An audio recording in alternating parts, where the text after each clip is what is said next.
நாம் வள்ளல் பெருமானோட வாழ்க்கை வரலாறு வெள்ளிதோறும் பார்த்து வருகிறோம். இது 3வது வெள்ளி, தினந்தோறும் திருவருட்பா. இந்த வெள்ளி இங்கு பார்க்க வேண்டிய முக்கியமான விஷயம் என்னவென்றால், வள்ளல் பெருமான் அடைந்த நிலையை நம்மால் அடைய முடியுமா? நாமெல்லாம் ஒரு நார்மலா ஒரு உலகத்துல வாழ்ந்துகிட்டு இருக்கோம்.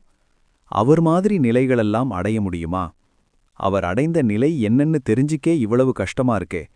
அவர் அடைந்த நிலையை நம்மால் அடைய முடியுமா அப்படின்ற ஒரு கேள்வி எல்லாருக்குமே எழும். அவர் அடைந்த நிலைகள் என்ன? அவரைப் போல் நாம் எப்படி அடையலாம்? இது எல்லாருக்கும் சாத்தியமா என்று கேட்டால், வள்ளல் பெருமான் சாத்தியம் என்று கூறியிருக்கார். இது ஏதோ வார்த்தையால சொல்றதில்ல. இப்ப நாமெல்லாம் ஒருவரை ஒருவர் அறிமுகம் செய்யும் பொழுது, நீங்க எப்ப சன்மார்க்கத்திற்கு வந்தீங்க என்று கேட்கிறோம். நான் 4 வருஷம் ஆகிறது, நீ 2 வருஷம் ஆகிறது, 20 வருஷம் ஆகிறது, 30 வருஷம் ஆகிறது என்று சொல்கிறோம். வள்ளல் பெருமான் அவருடைய வாழ்க்கையில எப்போது சன்மார்க்கத்திற்கு வந்தாரு அப்படின்ற ஒரு கேள்விக்கான பதில் நம்ம பார்க்கணும் அப்படின்னா, முதல்ல சன்மார்க்கம் என்பது என்னன்னு பார்க்கணும். அப்படின்னா அது ஒரு சங்கம். சன்மார்க்கம் என்பது ஒரு வழி. அந்த வழியில பயணிக்கிறதுக்கு ஒரு சங்கம் ஏற்படுத்தப்படுகிறது. முதல்ல சங்கம் என்பது என்னவென்று பார்த்தால்தான் வள்ளல் பெருமான் எப்பொழுது சன்மார்க்கத்திற்கு வந்தாங்க என்பது இந்த சற்சங்கம் முடியும் பொழுது உங்களுக்கு தெரியும். வள்ளல் பெருமான் வாழ்க்கை வரலாறு பார்க்கும்போது, அவர் குழந்தையாக இருந்தபோது சிதம்பரத்துக்கு போனாங்கன்னு சொல்றாங்களே. 6 மாத குழந்தையாக இருக்கும்போது சிதம்பர தரிசனம் கண்டு சிரிச்சாரு என்று சொல்கிறாங்களே. அதன் பின்பு 9 வயசுலெல்லாம் கந்தகோட்டம் போய் பாடுனதா நமக்கு இருக்கு. அதுக்கப்புறமா திருவொற்றியூர் வடிவுடை அம்மன் கோயில் போய் பாடுனது, இது மாதிரி விஷயங்கள் இருக்கு. அதில்லாம அவருடைய வீட்ல ஒரு அறை ஒதுக்கி கொடுக்க சொல்லி, அந்த அறையில கண்ணாடி ஒன்னு வச்சு அதுல முருகரை பார்த்தார்னு சொல்லியிருக்காங்க. முதல்ல இதெல்லாம் என்ன? நம்ம இதெல்லாம் எப்படி பார்க்கணும்? என்ன நடந்திருக்கும்? அதனால தான் நம்ம சென்ற வாரமே நம்ம பார்த்தது என்ன அப்படின்னா, எதை பார்த்தாலும் உத்திரத்திலிருந்து பார்க்கணும்.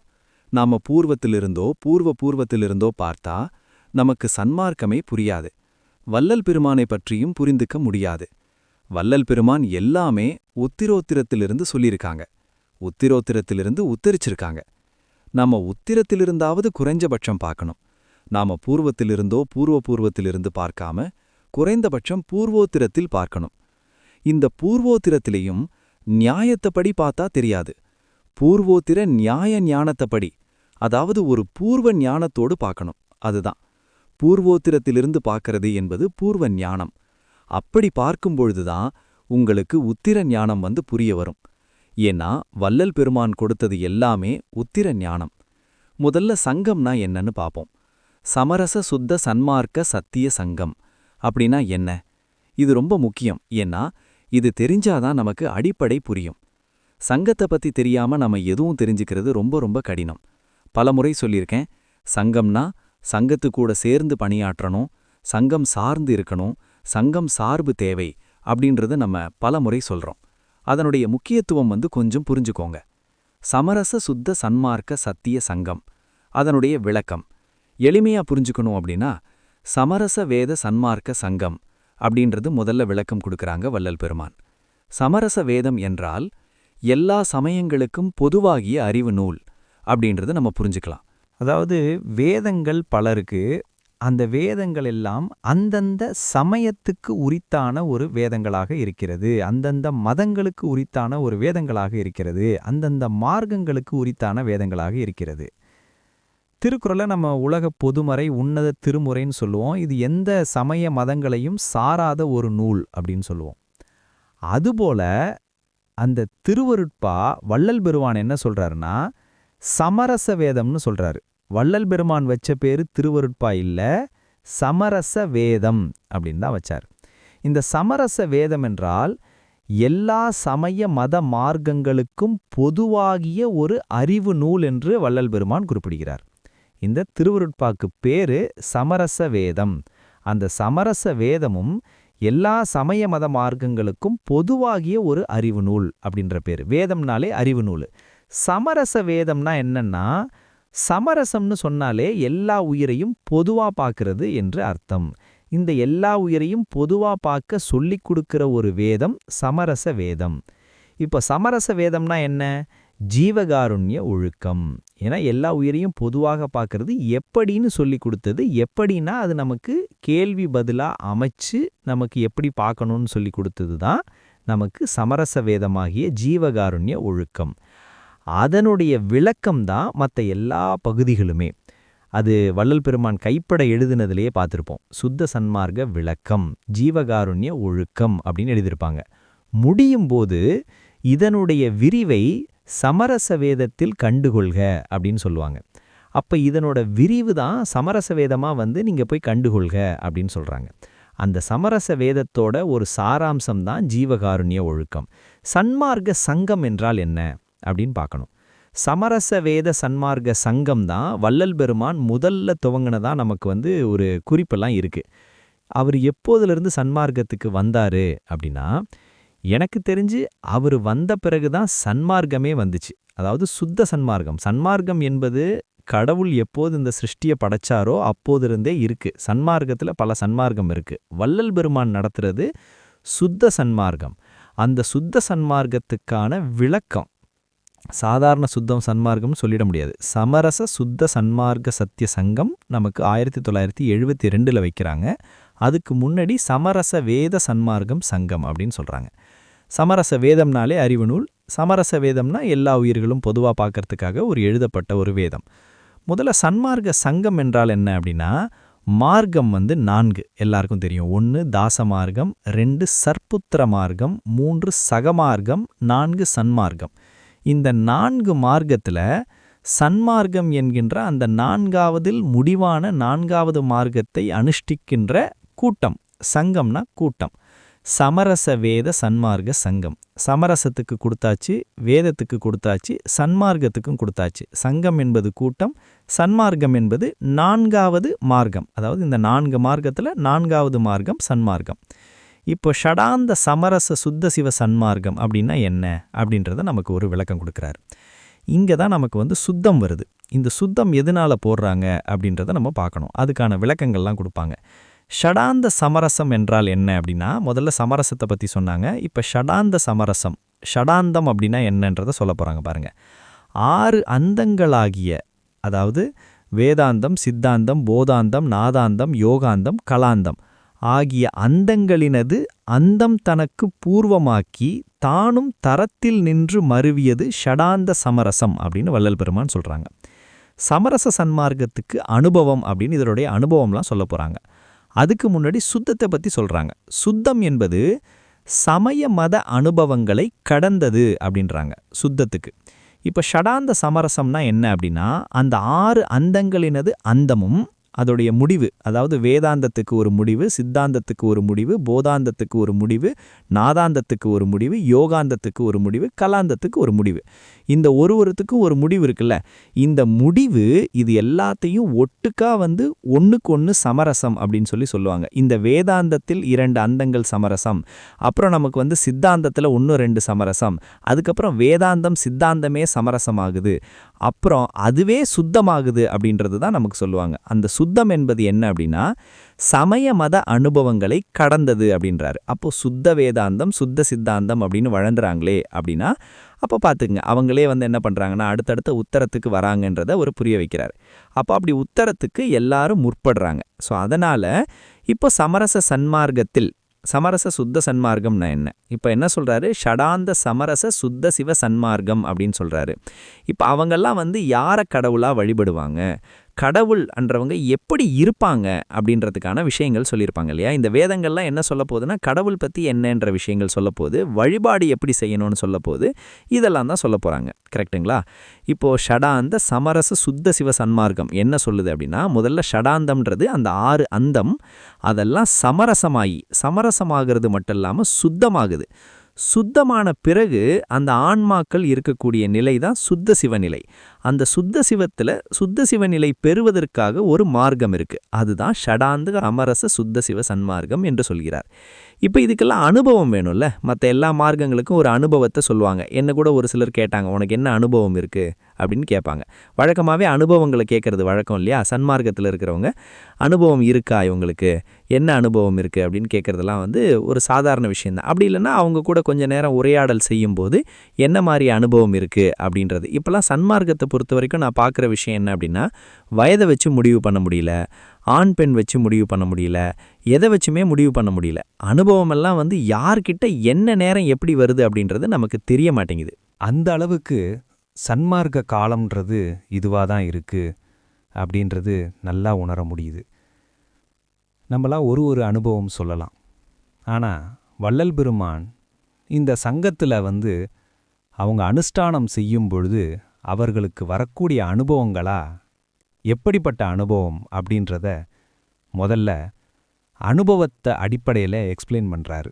அதாவது உச்சகட்ட அனுபவமான இந்த அந்தம்லாம் சேர்ந்து சுத்தமாவது சமயமத அனுபவங்களை கடந்த ஒரு அனுபவம் இருக்குது. சமயமத மார்க்கங்கள் அனைத்தையும் கடந்த ஒரு அனுபவம் இருக்குது. அந்த அனுபவம் என்னன்றத முதல்ல சொல்கிறாரு. சுத்த சன்மார்க்கான்னு அப்புறம் சொல்ல போகிறாரு. முதல்ல அந்த அனுபவத்தை என்ன சொல்கிறாரு பாருங்க. சமரச சன்மார்க்கத்துக்கு அனுபவம் குரு துரிய ஸ்தானம் அப்படின்றாரு. அதாவது சமரச சன்மார்க்கத்துக்கு தான் அனுபவம் குரு துரிய ஸ்தானம். சுத்த சன்மார்க்கத்துக்கு அனுபவம் சுத்த சிவதுரியாதித ஸ்தானம்ன்றார். இதை மேற்கொண்டு ஒரு குறிப்பு ஒன்று கொடுத்தாதான் இங்கே புரியும். இந்த தேகத்தில் ஜீவன் இருக்கும் ஸ்தானத்தை பொறுத்தே அனுபவம். இதான் குறிப்பு உங்களுக்கு. ஜீவன் எந்தெந்த ஸ்தானத்தில் இருக்குன்றது தான் நம்ம அடிக்கடி சொல்லியிருக்கோம். இந்த தேகத்தில் குதத்துக்கு மேல் தொப்புள், மார்பு, கண்டம், சிரசு, இந்த 5 ஸ்தானங்களில் ஜீவன் இருக்கும் ஸ்தானம்னு நமக்கு வள்ளல் பெருமான் சொல்லியிருக்காங்க. இந்த 5 ஸ்தானம் தான் சமரசம், சுத்தம், சன்மார்க்கம், சத்தியம், கடைசியா சங்கம். அதனால தான் வள்ளல் பெருமான் சங்கத்தை நானே ஏற்றுகிறேன்னு சொல்கிறாரு. அதாவது 5வது இடத்துல இருந்து நானே அதை ஏற்றுகிறேன்னு சொல்கிறாரு. சமரசத்துக்கு வரணும், அப்புறம் சுத்தத்துக்கு வரணும், அப்புறம் சமரச சுத்த சன்மார்க்கத்துக்கு வரணும், அப்புறம் சமரச சுத்த சன்மார்க்கத்திலே இருந்து நம்ம வாழ்க்கையை வாழ்ந்து சத்திய நிலை அடையணும். சத்திய நிலை அடைந்த பிறகு இந்த சங்கத்தை நடத்துகிற பொறுப்பு அவங்கக்கிட்ட கொடுப்பாங்க. அது வரைக்கும் யாரும் சங்கம்லாம் நடத்த முடியாது.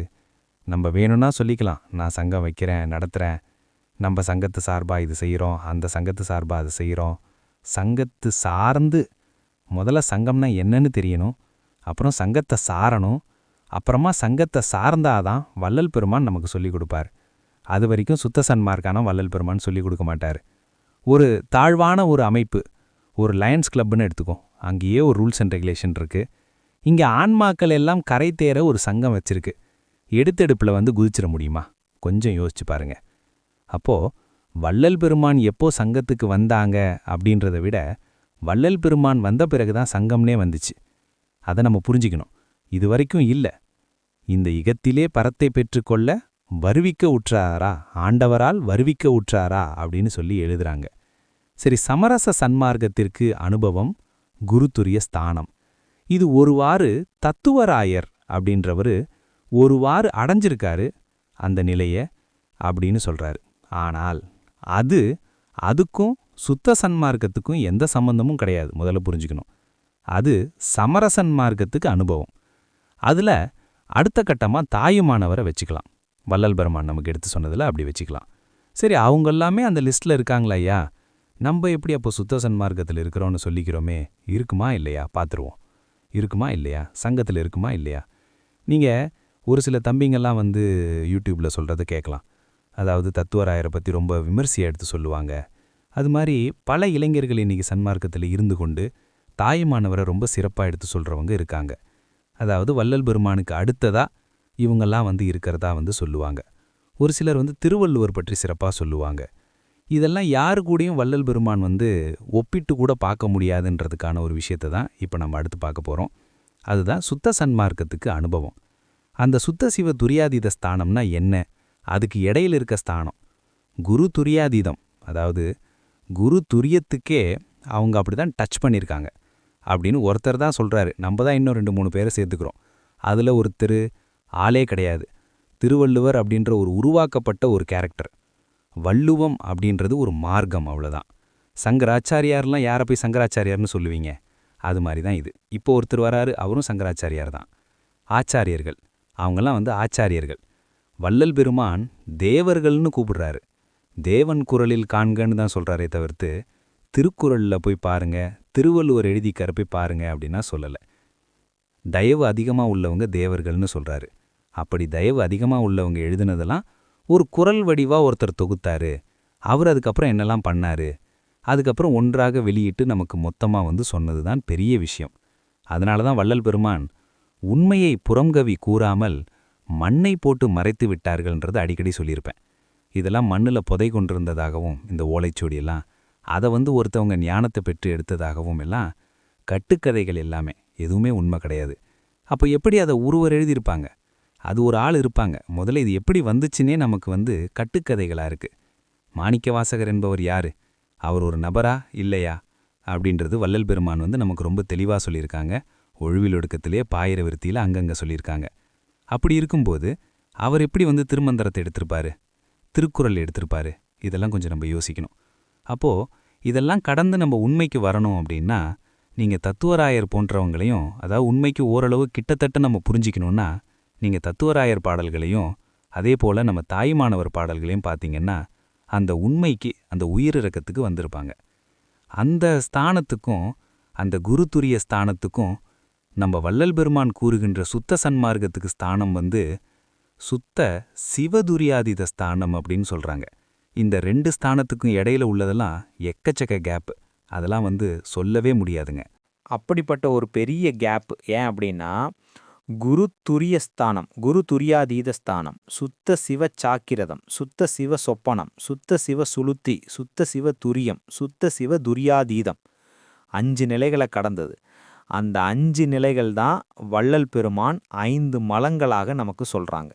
இந்த 5 மலங்களை கடக்கிறவங்க அப்படின்றது, ஐயா அப்போ நம்ம எப்போ இந்த சமரச சன்மார்க்கத்துக்கு வர்றது, குரு துரிய ஸ்தானத்துக்கு எப்போ வர்றது, அதுக்கப்புறம் எப்போ நம்ம சுத்த சன்மார்க்க அனுபவஸ்தானத்துக்கு வர்றது அப்படின்னா கிடையவே கிடையாது. நீங்கள் சுத்த சன்மார்க்க சங்கத்துக்கு, அதாவது சமரச சுத்த சன்மார்க்க சத்திய சங்கத்துக்கு முதல்ல நீங்கள் உரியவராக மாற வேண்டும். அவங்க தான் உண்மை அடியார்கள். அப்படி மாறும் பட்சத்தில் உங்களுடைய ஆரம்பமே எங்கே இருக்கும் அப்படின்னா, சமரச சுத்த சன்மார்க்க அந்த சுத்த சிவ சாக்கிரதம், சுத்த சிவ சொப்பனம், சுத்த சிவ சுளுத்தி, சுத்த சிவ துரியம், சுத்த சிவ துரியாதீதம், இந்த 5க்குள்ளே நம்ம வந்துடுவோம்.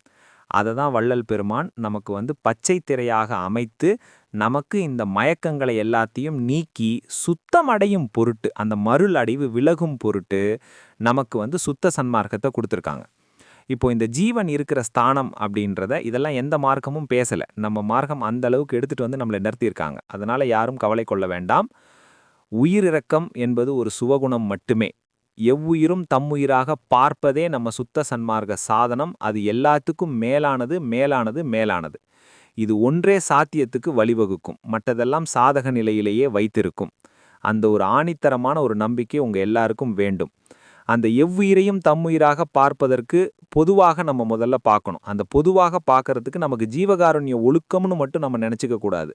அந்த அருளியின் ஏகதேச விளக்கம் என்பது ஏன் அப்படின்னா, அந்த ஜீவகாருண்ய ஒழுக்கமே உங்களை சாத்திய நிலைக்கு கொண்டு வரும். அதுவே உங்களை சமரசத்திலிருந்து சுத்தத்துக்கும் உங்களுக்கு கொண்டு வருகிறது. அதனால தான் சுத்த சன்மார்க்க சாதனமாகிய ஜீவகாருண்ய ஒழுக்கம் அப்படின்னு சொல்லி வள்ளல் பெருமான் எழுதுறாங்க. இப்போ நம்ம இந்த ஜீவன் இருக்கும் ஸ்தானத்தை பொறுத்து தான் நமக்கு அனுபவம் அப்படின்னு சொல்லி சொன்னோம். இது கொஞ்சம் புரியலனாலும் கொஞ்சம் பாருங்கள், நிறைய பதிவுகள் கேட்கணும். அப்படி இல்லைனாலும் கொஞ்சம் ஒரு பதிவாகவே இது போடுறேன் பாருங்கள். சமரச சுத்த சன்மார்க்கத்துக்கு அனுபவம் என்ன அப்படின்னா, இப்போ சமரச சுத்த சன்மார்க்கத்துக்கு அனுபவம் 2ஆ இருக்குது. எப்படி 2ஆ இருக்குதுன்றதை பாருங்கள். அணுபட்சத்தில் இருக்கிறவங்களுக்கு ஒரு அனுபவமாகவும், சம்புபட்சத்தில் இருக்கிறவங்களுக்கு ஒரு அனுபவமாகவும் இருக்குது. இந்த அணுபட்சத்தில் இருக்கிறவங்க என்ன, பரத்தில் இருக்கிறவங்க. இந்த அணுபட்சத்தில் இருக்கிறவங்க பரத்தில் இருந்து கொண்டு அவங்க என்ன பண்ணுவாங்கன்னா, சுத்த மாயையில் அவங்க கடந்திருப்பாங்க. ஆனால் மாமாயையில் இருப்பாங்க. அவங்க மாமாயை நீக்கி கொள்ளவே முடியாது. அவங்க திருப்பியும் மனித பிறப்பு எடுத்து தான் மாமாயை நீக்கி கொள்ள முடியும்னு வள்ளல் பெருமான் சொல்லி அவங்கெல்லாம் வராமல் இருக்காங்க. அது ஒரு பக்கம் இருக்க, சம்புபட்சத்தில், அதாவது சத்து சித்து ஆனந்தம், சச்சிதானந்தம், அந்த அனுபவம் கடந்த சிவானுபவம் பெறணும் அப்படின்னா அணுபட்சத்தில் முடியாது, சம்புபட்சத்தில் வரணும் அப்படின்றது தான் இருக்குது.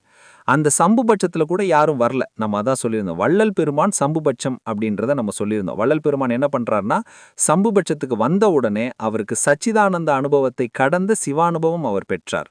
அவர் பிறக்கும் போதே, பேர்த்லே. இதற்கான ரீசன் இப்போ வள்ளல் பெருமான் டெக்னிக்கலா சொல்லியிருக்காரு, சொல்லாம இல்ல, சொல்லியிருக்காரு. இப்போ முதல்ல இதெல்லாம் என்ன அப்படின்னா குறிப்பு. இதுக்கு ஒரு குறிப்பு வேணும்ல. இது என்னங்க சம்புபட்சம், சச்சிதானந்த அனுபவம், கடந்த சிவானுபவம். அப்ப சிவானுபவம்னா நிறைய சிவானுபவம் இருக்கா? ஆமா இருக்கு.